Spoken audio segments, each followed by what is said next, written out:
Okay. Hey, everybody. Well, we're going to get started here. I'd like to introduce the first keynote. We've got a couple of people from the State Trooper's Office. We've got Trooper Ray Ensley and CVO2 Ronald Hyatt. And we try to address things at the Fruit Conference that are really important to you all and important currently. And so I understand that there were some issues with loads and tie downs, and some people got some tickets. And so we wanted to get these guys in here to address the issue so everyone knows what's safe, knows what's legal.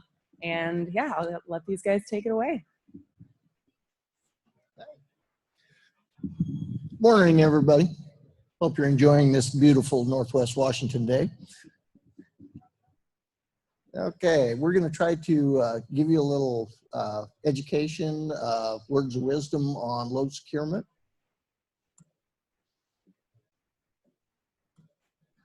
And basically, first off, this is the RCW, the law in the state of Washington, that basically tells you that you need to secure your loads to the vehicles that are being hauled on.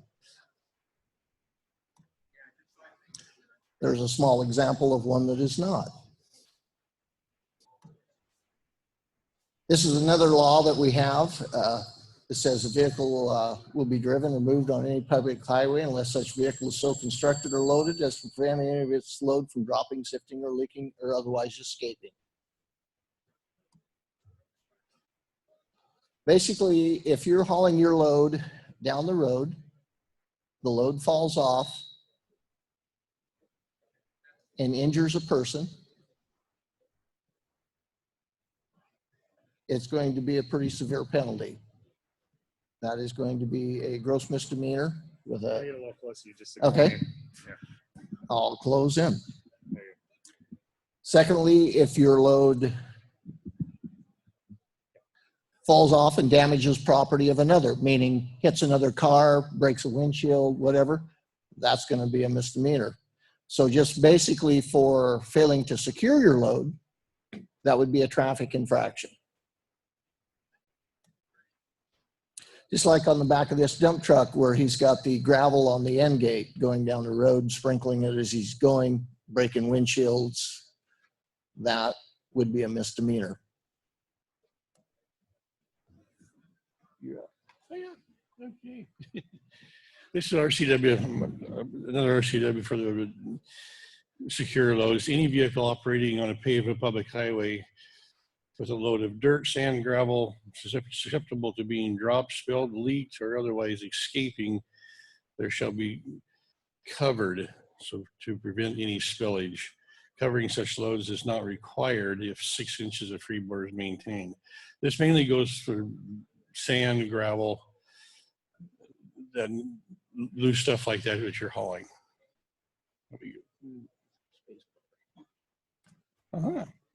And there's an example of a gravel truck. So long you keep that topsoil down below that sideboard of 6 inches, you're legal. Oops, I went backwards again. There we go. Other RCW is any vehicle with deposits of mud, rocks, or debris on the vehicle's bodies, fenders, frame, or undercarriage, wheels, or tires shall be cleaned of such material. This goes for your tractors, excavators, anything you're putting under trailers. You should clean the tracks, clean the tires, the equipment on the vehicle, the buckets, the best you can in the fields before you go out on the road. That goes for the vehicle, the towing vehicle, also the truck that you're towing it with. And there's our example. That one should have been cleaned a lot better. But all that mud and that tracks and everything, it dries out going down the road, and it starts falling off and hitting cars.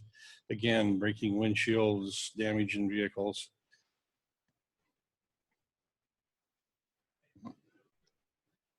And then the loose debris on the decks of a flatbed truck, flatbed trailer, a lowboy trailer, any type of trailer, you need to clean the decks off.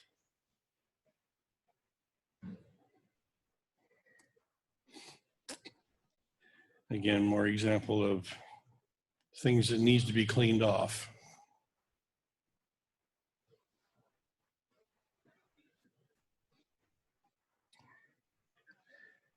Okay, the RCW and the CS, this is CFR for this CFR is the Code of Federal Regulations. It says which types of commercial motor vehicles are subject to cargo securement standards of this subpart.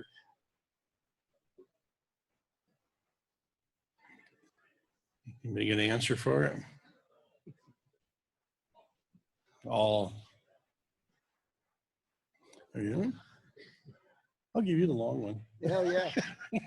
Okay, the rules of this subpart are applicable to trucks, tractors, semi-trailers, full trailers, and pole trailers.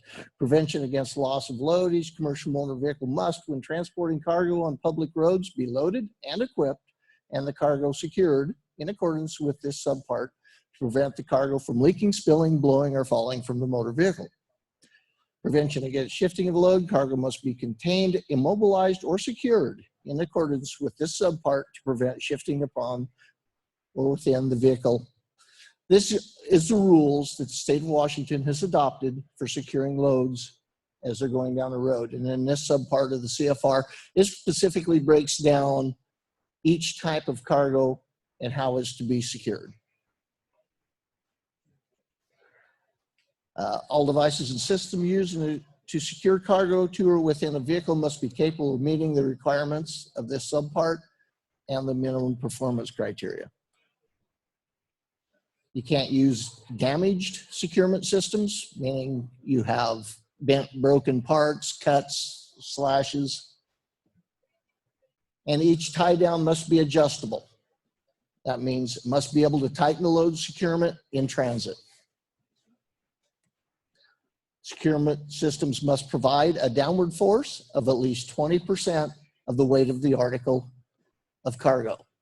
So what we're saying there, if you got an article that weighs 100 pounds, it's got to have 20 pounds of down pressure on it. Here's an example we did up. We just kind of took some averages on things. So if you got one flat of berries, it's approximately 15 pounds. Standard flats of berries are those dimensions. If you stack those 20 flats high or 5 feet on an 8-foot wide bed, that's going to equal about 2,400 pounds. To secure one row, you need 1,200 pounds of working load limit securement and 480 pounds of downforce. So for that, one 1 3/4 inch synthetic web strap is going to work for you. Front end structures are required and they must be at least 4 feet high. If the first row of cargo must be against the headboard and each consecutive row must be in contact with the row in front of it. If not in contact, no header board, each row will require 2 rows of tie downs. If an article is 5 feet or less in length and 1,100 pounds or less, 1 tie down is required. If an article is over 1,100 pounds, 2 tie downs are required. If an item is over 5 feet in length, 2 tie downs are required and an additional tie down for every 10 feet of length. An example of that would be if I have an article that's 24 feet long, I'm going to need a minimum of 3 tie downs to secure that.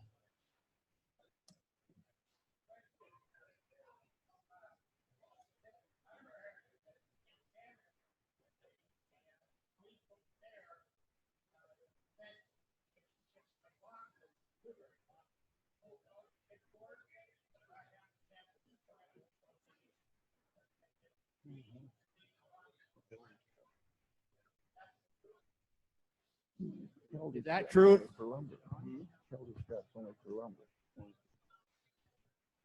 Personally, I don't know the laws of British Columbia, Okay. but for this state, if it is secured in the manners with sufficient tie downs, it has the appropriate header board, and the load is contacted with that header board, you're meeting the requirements. Okay, thank you. We'll also take questions. We'll take questions at the end.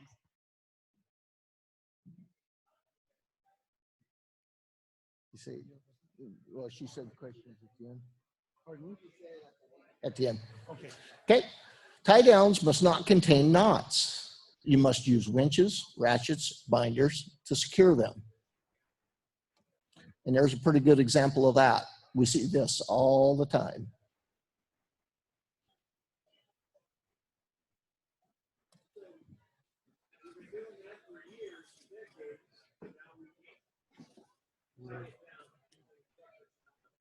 You never could before. You never could before.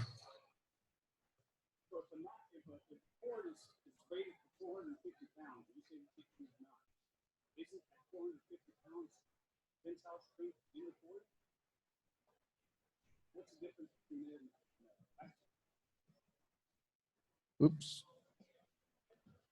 Right there, can you give me 20% downforce pulling on a rope?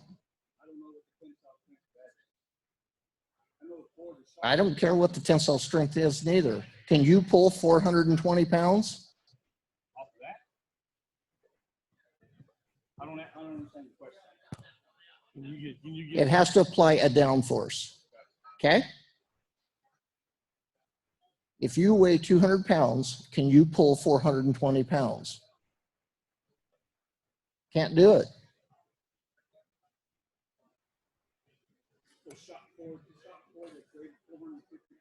We'll get into those. The maximum load that may be applied to a component of a cargo securement system during normal service, usually assigned by the manufacturer of the component. That's what working load limit is. Here's some examples of that. Okay, so you take a 1/2-inch manila rope, it has a working load limit of 315 pounds. You take a 3/4 rope, it has 640 pounds. 1/2-inch polyester rope, 990 pounds. 3/4-inch polyester rope, 1,880 pounds. Okay, 1 3/4-inch synthetic webbing, a winch strap, 1,750 pounds. So of all of those ropes, the only one that was big enough to contain that row of berries with a winch on it, pulling it tight, is the 3/4-inch poly rope.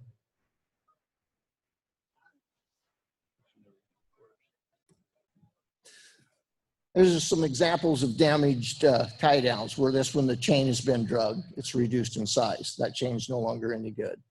There on the right side is the strap with a cut in the side of it.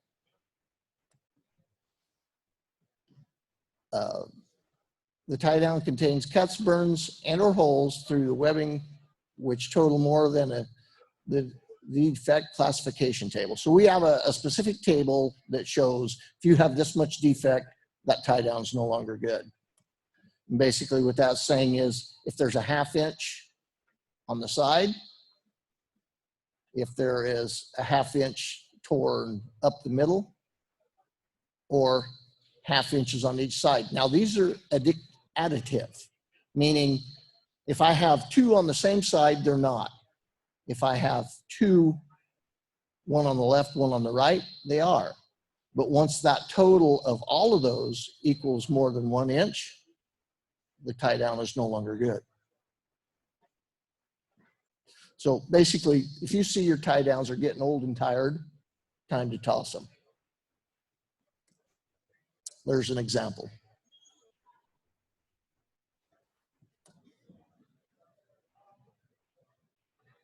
Each tie down must be attached and secured in a manner that prevents it from becoming loose, unfastened, opening, or releasing while the vehicle is in transit.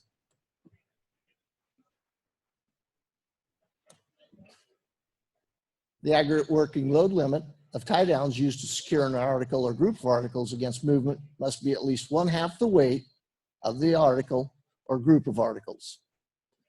The aggregate working load limit is the sum of 1/2 the aggregate working load limit of each tie down that goes from an anchor point on the vehicle to an anchor point on an article of cargo. See how that's tied there, where it's tied to the vehicle and to the bed? On that scenario, they only get 1/2 of the rating of that tie down. So if you've got a piece of machinery that weighs 40,000 pounds, you must secure for at least 1/2 of the weight, 20,000 pounds. If you have 4 chains with a working load limit of 6,600 pounds, that would be 3/8 inch grade 70 chain, will that be enough load securement for this piece of machinery? No, you're going to need 7. The original working load limit of 6,600 pounds has been cut in half because of the way it's secured from the vehicle to the bed. You got 1/2 a working load limit for each tie down that is attached to an anchor point on the vehicle, passes through, over, or around the article of cargo, and then is attached to an anchor point on the same side. Now the chain comes from the bed, up, over, back down. So on that, when you tie that way, you only get, again, 1/2 of the rating. Same machinery, 40,000 pounds. You need 20,000 pounds of securement. He's got 4 chains with a limit of 6,600 pounds. How many is he going to need? He needs 7.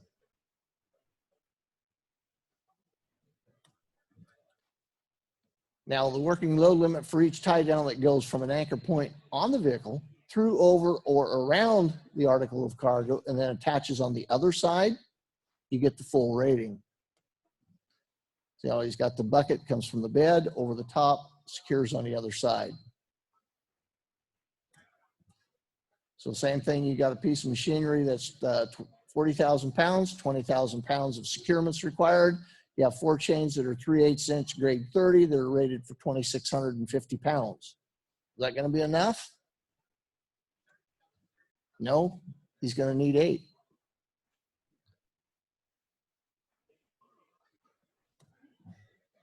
There's just a quick chart of the rating of chains. So as you can see, if you buy the minimum grade chain, so any chain that you have that doesn't have any marks on that telling it what grade it is, it's going to be the grade 30. If you buy the better grades, they're all stamped and identified at what grade they are. But as you can see in each row, the better the grade, the better the rating.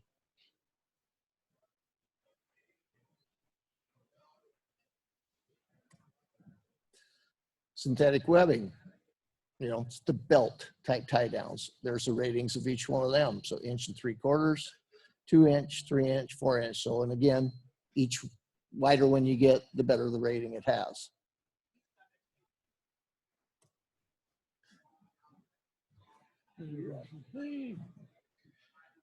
CFR 393-130 says, what are the rules for securing heavy vehicles equipment? You can read it as well as I can. It's the vehicles and equipment and machinery which is lighter than 10,000 pounds may be secured in accordance to provisions of the section. There's 2 different ways of doing this. Machinery that's less than 10,000 pounds. You can, well, back up. You have machinery that is over 10,000 pounds. They got to be anchored down in 4 separate points. The smaller machineries, so you can run a chain all the way across.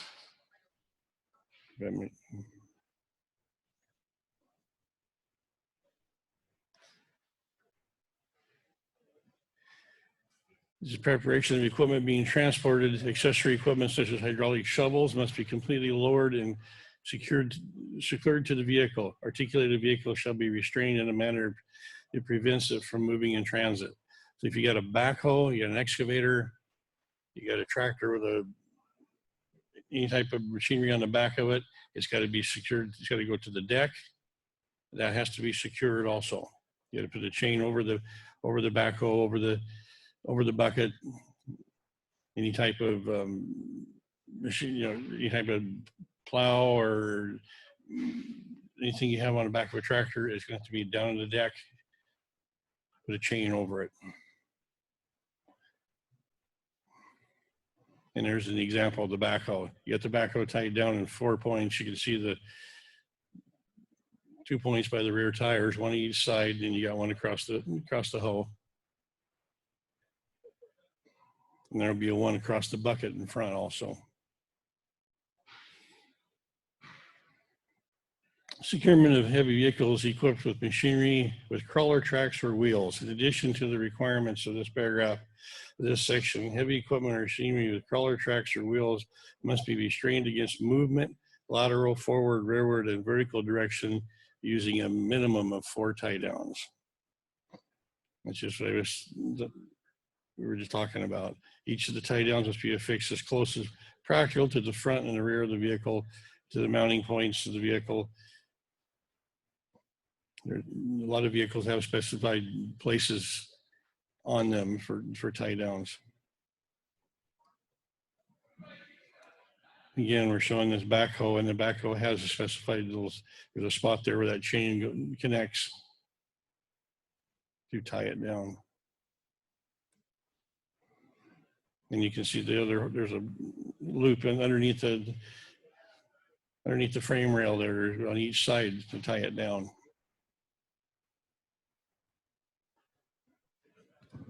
So on that other example you had, if I run chain over the back of my backhoe and put a binder on one side, that's considered one tie down spot, right?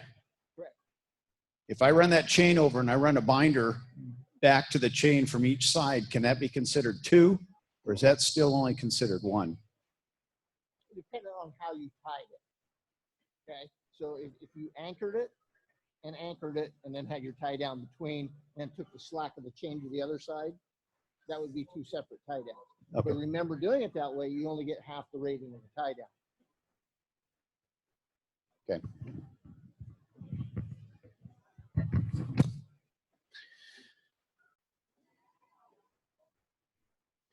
Just let's look at the next pictures and find out what's wrong here.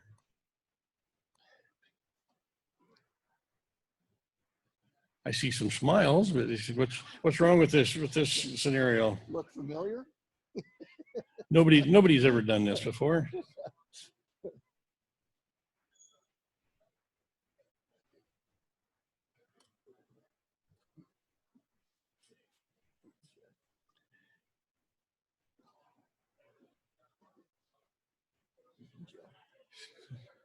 Pardon? Bounce it.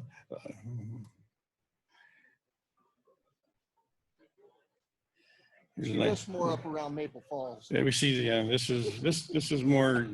Yeah.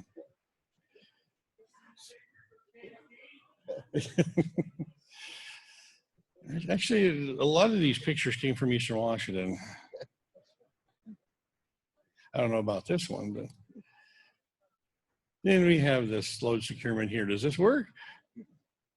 The Black Friday special. That was last Friday.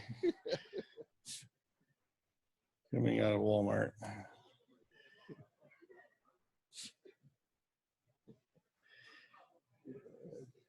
Whoops.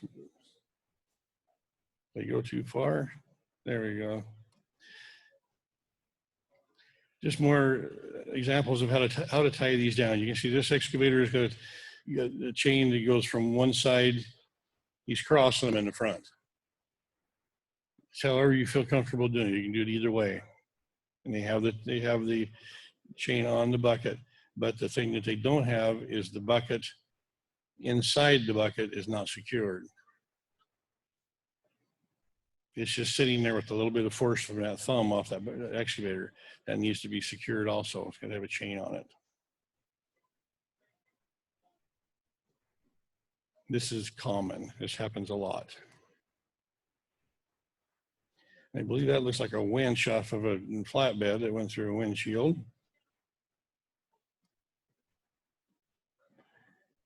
Or veneer and plywood that flies off of loads. And I don't know what that one was. It's a piece of metal that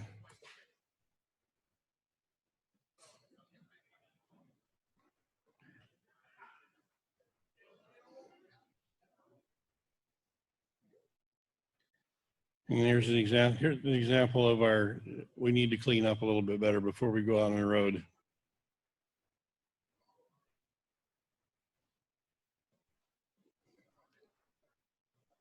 And we definitely don't have 6 inches of freeboard on the right-hand side there.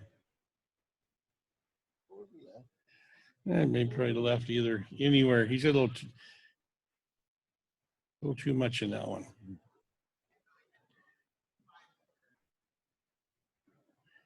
And that's what happens when you leave your hoe up. To leave your hoe up instead of putting it down on the deck and securing it where it belongs, you leave it up and you hit things.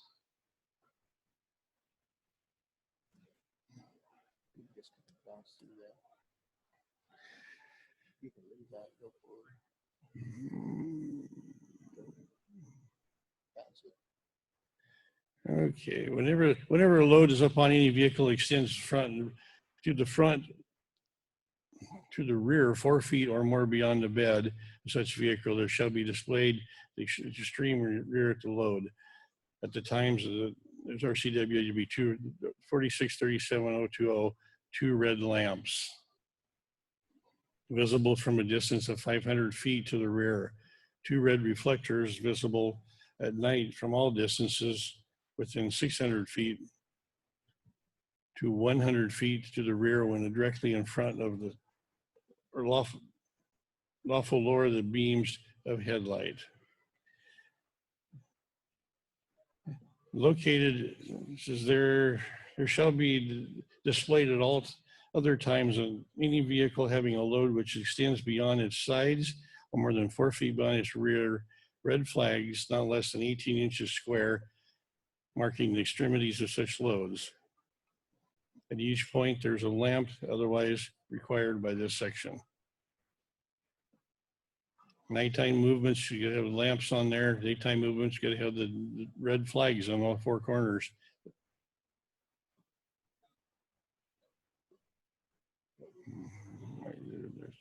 Reading it.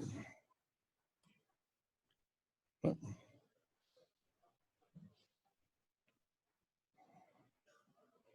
Are there any more questions regarding load securement? Like this? What about the tarps that we cover the flats? Are those okay, or have you seen them? There's like a plastic tarp that we just cover the whole truck, and we have straps. Oh, yeah, straps. Are those going to be okay, or? I know Shelby told Any tarp that you put over a load, it also has to be secured in a manner that it can't come loose, blow off, flap, of that nature. If that's what you're referring to, yes, it's fine to use it, but it needs to be secured so it can't come loose and fall off. Okay.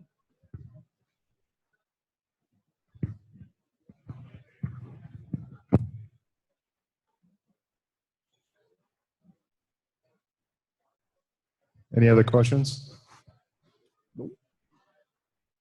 Okay, I believe both of you are going to be around for lunch, right? In case someone has maybe potentially. Okay, if any specific questions. So let's thank both speakers.